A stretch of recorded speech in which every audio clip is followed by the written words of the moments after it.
This is Amanda Hayes. This is my presentation for our term project, Fall of 2023 in Social Justice in the Digital Age, titled Fighting for the Freedom to Read.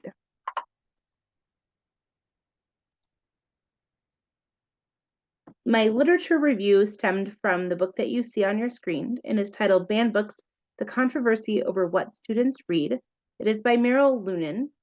There is multiple chapters in this book. It's a fairly short book, but it stems around the recent controversies starting in 2020 to 2023. It's just recently published, and it is speaking along the terms of the large majority of angry people who want to protect the children. They want to protect the children from books that tell stories surrounding race, culture, or LGBTQ themes.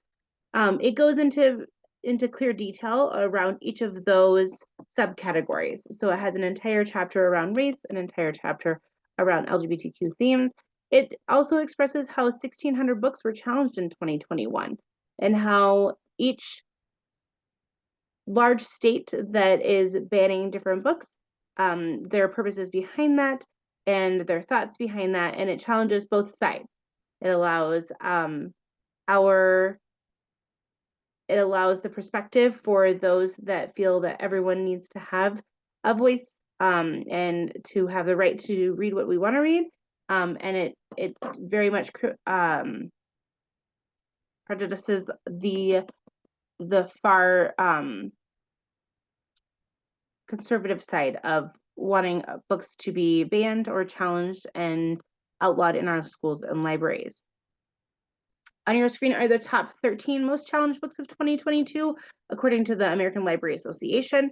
You can see that the last 4 are tied for 10th place. So as you can see from the covers of these books that there's a lot of LGBTQ themes in these titles. There's also a lot there's quite a few books that span that cultural piece as well. This infographic is from the American Library Association as well. It talks about who challenges those books, who initiates those challenges. 17% of them are political and religious groups. So you're looking at that, but you're also looking at 30% being parents. So that really ties into that. I don't know how they get to the 28% of patrons and where that divide is between those, and how 48% of our challenges for books come from public libraries, but not too far behind this from school libraries. You can see also from the other element of American Library Association that censorship for books is on the rise.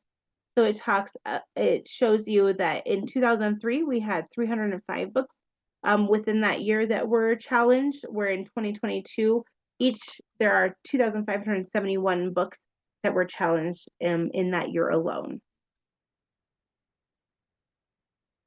So in my problem statement, I talk a lot about how students having access to books is incredibly important. It allows our students to see other cultures. It allows them to see other perspectives. It gives them the empathy piece.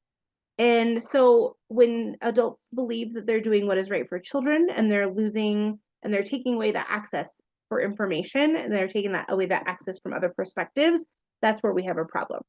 Where we have a problem is when you believe that you're trying to take a perspective that is not of your own and take that away from everyone, where a representation and free information in a free space is incredibly important. Within my school, and what I decided to do to gain some data is I tracked books for 4th and 5th grade students. I tracked them whether or not those books fit into a multicultural category or non-multicultural category. I took a staff survey and I took account of students who attended our fall book fair that just finished this week. In my 4th and 5th grade classrooms, we have a variant of what kids really love to read. We have what you see on the left hand of your screen. you see Diary of a Wimpy Kid, you see Dog Man, you see Wings of Fire. Those are my 3 series that are most checked out by my students 3rd through 5th grade, but I've only counted 4th and 5th grade. And some on the right are books that students read as novel studies in their classrooms, like Esperanza Rising. And there's a new fandom of the Amulet series in our school as well. And Amari is making her way through the rounds in 4th and 5th grade. So you can see that of the 4th and 5th grade books that were checked out in the last 7 weeks, 17 of them were multicultural texts, 46 of them were non-multicultural texts. Many of them were that Dog Man, Diary of a Wimpy Kid. Books that kids are comfortable with, the books that kids feel are easy to read and that are easily accessible and that their friends are enjoying reading. So part of my decision from doing, or part of my conclusion for doing this piece is really, how can I hype up the books that are not non-multicultural? How can I hype up the books that you see on the right-hand side of your screen? How can I make them interesting for my students and make them want to read those instead? My staff survey results are very promising. I was very impressed with my results and how my staff feels very confident in our library at school. So we have a K through 5 library, and all of the students access that. There's only a handful of parents that do not give their students permission to check out books each week, but those students still are able to join us in the library. The one question on here that I am most proud of is where, and which really ties into the banned books piece, is the one on the bottom right, is, do you feel concerned that our students might access books in our meager library that are inappropriate for them? And all of the 16 responses, all of those 16 teachers and one administrator said no, right? Our students are safe in our library, our students are safe with the books that they read, and that they don't fear for their safety, or the access of those books are not inappropriate for their age level and their age group.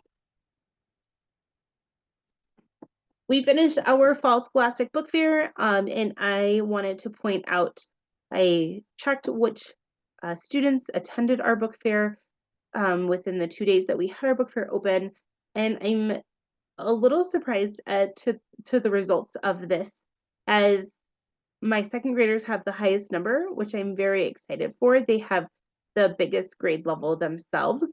And I'm a little disappointed with 1st grade. There's only 15 students in 3 classrooms, within the 3 classrooms that joined us for the book fair. I tracked not just purchases from the book fair, but also attendees. So if they step foot in our book fair, I tracked their presence.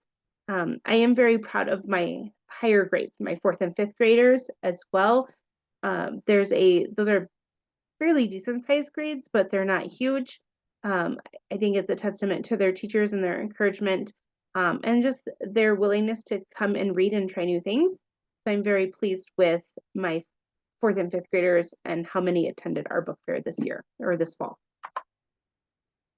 In conclusion, banned books and love of reading, the freedom to read is really truly something that is a hill that I'll die on. So it's something that I believe every child deserves access to free information. They deserve a safe space to access that information, whether that is informational text, whether that is a book that they just want to enjoy reading.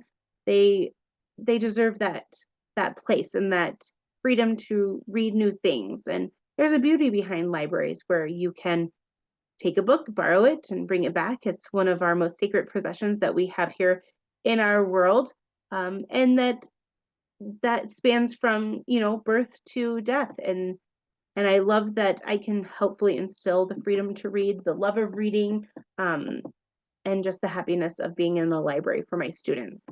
I truly appreciate everything. And here are my references. Thank you so much for viewing.